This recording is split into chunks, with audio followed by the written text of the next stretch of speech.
Olá! Já desenhou teu barquinho? Ou já escreveu sobre o contexto que você se imaginou do vídeo anterior? Beleza. Se não, volta lá, pensa mais um pouquinho para a gente poder progredir passo a passo, para que a gente possa andar de um modo tranquilo aqui, tá bom? Vamos lá. Você está imaginando um contexto. Esse é o contexto em que a ansiedade ela pode surgir mais, à medida em situações de sofrimento. Vitor, mas eu estou ansioso, eu me sinto ansioso e não me sinto sofrendo. Opa, vamos parar lá. Se você sente que a ansiedade está se mostrando para você, algum nível de sofrimento está aí. Talvez você não esteja identificando ela, o sofrimento, de modo consciente. Tudo bem por agora. A gente está começando essa caminhada aqui. Vale a pena pensar, para entendermos melhor nesse bloco que é o da compreensão, vale a pena a gente observar e falar mais um pouquinho aqui sobre o que é a ansiedade em si, né? Quando eu dava aula nos cursos de acupuntura, nas pós-graduações, nos cursos de acupuntura, algo que muitas vezes os alunos me perguntavam: professor Vitor, como é que trata a ansiedade com a acupuntura? Eu falava assim, ó, depende, o que é ansiedade? Que ansiedade é essa que você está me falando? Me explica melhor o que é essa ansiedade. Eu começava por aí. E daí eles ficavam me olhando assim, mas como assim? Ansiedade, pô? Não. Quando a gente fala ansiedade, cada vez mais esse é um termo que está se tornando genérico para explicar muitas coisas que passam pela nossa vida. Então não é só falar assim, como é que trata a ansiedade. Então por isso que eu resolvi criar esse curso aqui, porque existem outros profissionais que também têm os cursos e que falam disso, livros, existem muitos livros, porque a ansiedade é um tema muito complexo, né? E o propósito desse curso é te ajudar a entender melhor e a dominar isso, né? Então, quando falamos de ansiedade, a gente tem que entender muito bem que tipo de ansiedade a gente está falando, que tipo de ansiedade é essa que te acompanha, né? Então, uma das formas interessantes da gente observar isso, de entender um pouquinho mais a base, a estrutura da ansiedade, um ponto legal de falar é que assim, a ansiedade a gente pode traduzir ela como um esquema de uma agitação. É uma agitação. Como assim? Uma agitação interna, uma agitação externa. A ansiedade ela pode se manifestar de modos que são mais fisiológicos ou emocionais, ou os dois juntos, né? Basicamente existe uma agitação de pensamento, de ideias. Às vezes o pensamento fica muito acelerado, né? A respiração pode ficar um pouco mais ofegante, né? O coração pode acelerar um pouco mais, né? Junto com a ansiedade eu posso ter dificuldade de dormir porque o pensamento não para, né? Se eu estou ansioso, muitas vezes eu vou me antecipar a certas situações, então eu estou sempre com o pensamento lá na frente, e vou deixando de vivenciar e de usufruir, de curtir o momento presente. A gente pode dizer destes sintomas a respeito da ansiedade, né? Quando me perguntavam nos cursos como é que trata, eu jamais vou poder tratar se eu não entendo a origem, a causa, né? Tratar sintoma, até dá para tratar só sintoma, mas ele não vai ser eficaz ao longo do tempo. Então ele se torna um tratamento ineficaz. Por isso que eu trazia essa reflexão com os alunos. Não, pera lá, a gente tem que entender melhor que tipo de ansiedade é essa que lhe habita, porque é somente aí que a gente vai entender com mais clareza as raízes, o problema na sua origem maior, né? Não adianta tratar só sintoma. Falar de ansiedade, tratar só agitação, tá bom, então vamos ficar eternamente tratando algo sem dominar a causa, a origem em si. Então esse é um ponto importante da gente entender. Em cima dessa agitação, aquilo que eu falei do barquinho, a gente rema, e eles dão voltas, círculos e a gente não sai do lugar. Então na ansiedade, se a gente se perde nela, se a gente deixa de dominá-la e passa a ser dominado pela ansiedade, ela vai fazer a gente navegar em círculos e às vezes ficar muito tonto, cansado e desesperado. Então essa é a dificuldade aí de um não domínio da ansiedade. Esse é o primeiro ponto. Então, a partir disso, vale a pena a gente pensar em 5 pontos que correspondem a bases de manifestação da ansiedade, a partir de um olhar mais da acupuntura, da medicina tradicional chinesa, que é a noção dos 5 elementos, ou 5 movimentos. Na ansiedade, a gente pode associar cada sintoma da ansiedade, na sua base, com cada um desses elementos. Então, por exemplo, vamos pegar aqui um primeiro elemento, que é a terra, né? São 5 elementos, né? Terra, metal, água, madeira, fogo. Né? Então, vamos começar com a terra. Na terra, associa-se muito a terra a uma característica emocional, psicológica, que é o pensamento.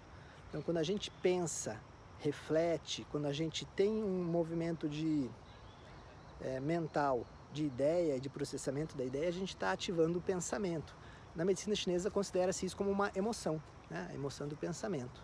Então, quando a gente está falando de ansiedade, no caso dessa base terra, é o pensamento que vai estar muito ativo, é um pensamento que vai estar muito inquieto. Essa inquietação, ela é repleta então de ideias, de pensamentos, de preocupações. Então é uma ansiedade que ela tem uma característica mais de preocupação. Legal pensar. Avalie o quanto que, por exemplo, talvez essa característica terra da ansiedade se mostre em você. Anota lá no teu papelzinho, tá? Vai anotando, isso é importante, né? Depois da terra vem o metal, que a gente associa mais a uma emoção ou a um conjunto de emoções que tem a ver com a tristeza, a melancolia, a contemplação. Então, às vezes, você vai estar ansioso de um jeito diferente, que é o da preocupação. É uma ansiedade mais contemplativa, é uma inquietação, mas que tem nela, enquanto base, um sentimento de tristeza, uma melancolia, uma contemplação do que está acontecendo. É uma inquietação que você não consegue dizer em palavras, nem mesmo em pensamentos, mas você sente que aquilo te puxa um pouco mais para baixo, te deixa mais quieto, né? Muitas vezes a gente comete o erro de pensar que a ansiedade, a pessoa fica falante, né? É uma agitação para o externo. Nesse caso associada ao metal, a ansiedade, a manifestação dela, ela tem como base uma tristeza e uma melancolia.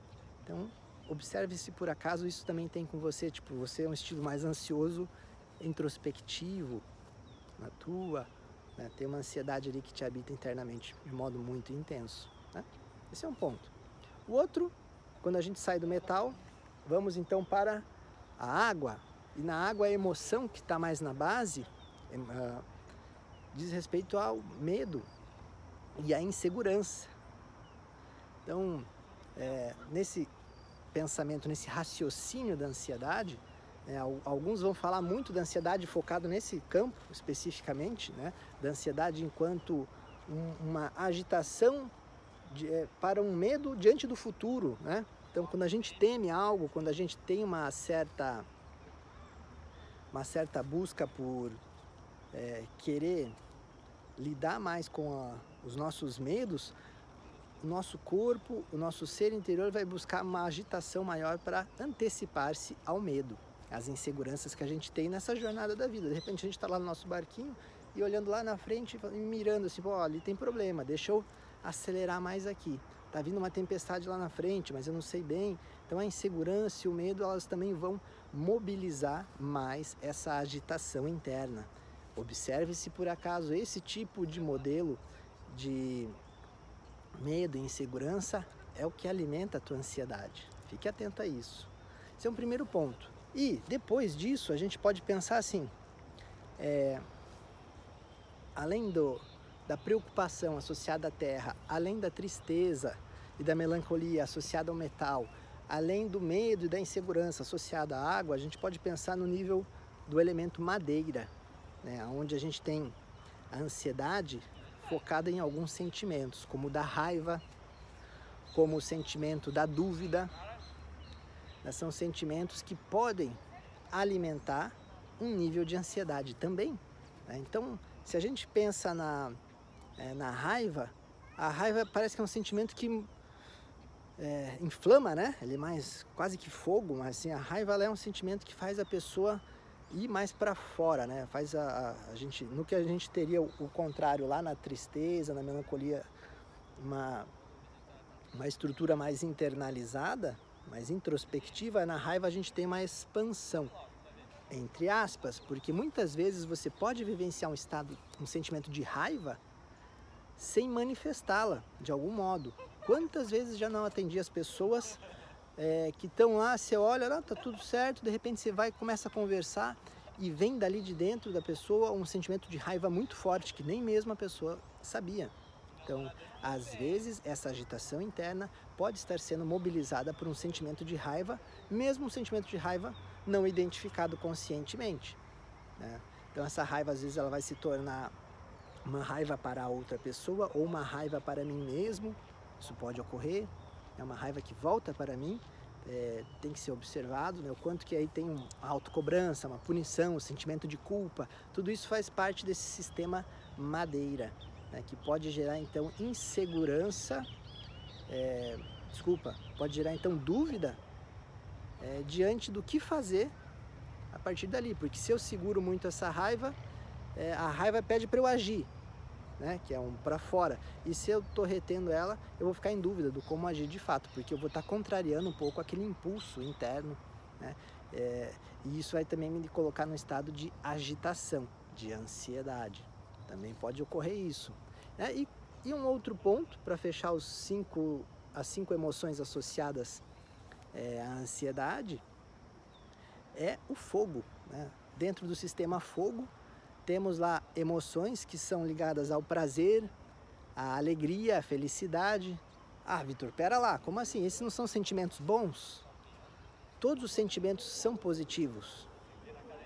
Entretanto, à medida em que eles vêm e ficam e permanecem, qualquer um deles, inclusive o da alegria, por exemplo, isso pode gerar um estado de ansiedade, de inquietação, né? Uma alegria constante, ela vai gerar um estado mais exacerbado da pessoa, uma expansão maior, no nível em que ela deixe de controlar aquilo. Então o coração pode disparar, ela pode ficar muito inquieta, muito agitada, ansiosa por algo que está por vir, de algo benéfico, diferentemente do medo, né? Que quando eu também estou esperando algo num futuro, algo que eu temo, na ansiedade que ela tem como base o fogo, eu vou estar mais ansioso por algo que eu quero que venha, né? Estou na expectativa. As crianças, às vezes, quando estão para receber um presente ou sabem que é uma data que elas vão ganhar presentes, elas ficam muito excitadas, muito eufóricas, ficam ansiosas, às vezes perdem o sono no dia anterior porque não conseguem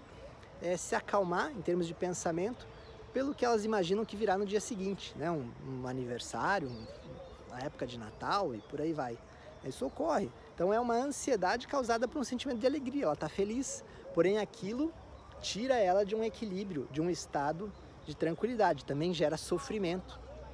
O mar não fica tranquilo, aquele mar fica agitado, então ela também não consegue remar com tranquilidade. Então tem esses sinais, procure avaliar o quanto que talvez a ansiedade que esteja aí contigo, em alguns momentos ou constantemente, ela se alimente de um ou mais desses estados de terra, metal, água, madeira e fogo, né? Observe isso, anote aí no seu papel, no seu desenho, na sua imagem, na sua descrição, porque tudo isso vai compor um cenário mais ao final que vai te ajudar a ter maior domínio da ansiedade, ok? Te aguardo no próximo vídeo. Tchau, tchau!